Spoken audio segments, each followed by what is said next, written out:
30 years ago, on April 26, 1986, the reactor tank of the fourth generating unit at the Chernobyl nuclear power plant blew up. The radioactive cloud reached Swedish territory. 4 square kilometers of forest burned out and 70 hectares of soil got contaminated.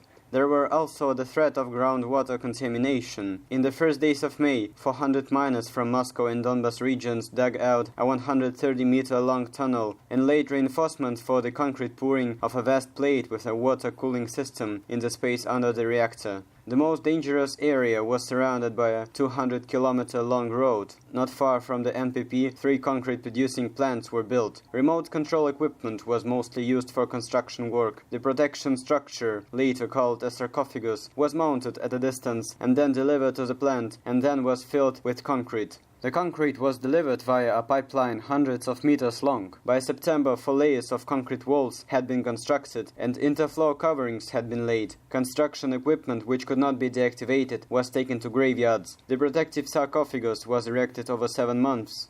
This year, the exploitation term of the sarcophagus has expired. That's why the Shelter 2 construction work is going on now. It is the largest arch structure in the world. Its height is more than 100 meters. The construction is being carried out by the Navarco-French consortium together with Ukraine. The project is being financed with credit from the European Bank of Reconstruction and Development. The cost of the project is €2 billion.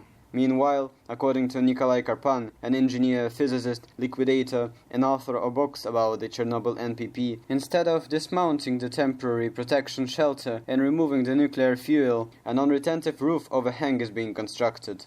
The fall of the roof on December 12, 2013, drove radioactive dust to the surface. Navarco evacuated their personnel, and the construction was restarted only a week later. It is frightening to imagine what might happen when an arch weighing 30,000 tons will be installed over a plant located on waterlogged ground. But even if a catastrophe doesn't happen, Ukraine will pass to their descendants 3, not just 1, radioactive monsters, as well as the cost of their upkeep and debts. Peter Laring, Construction Rule.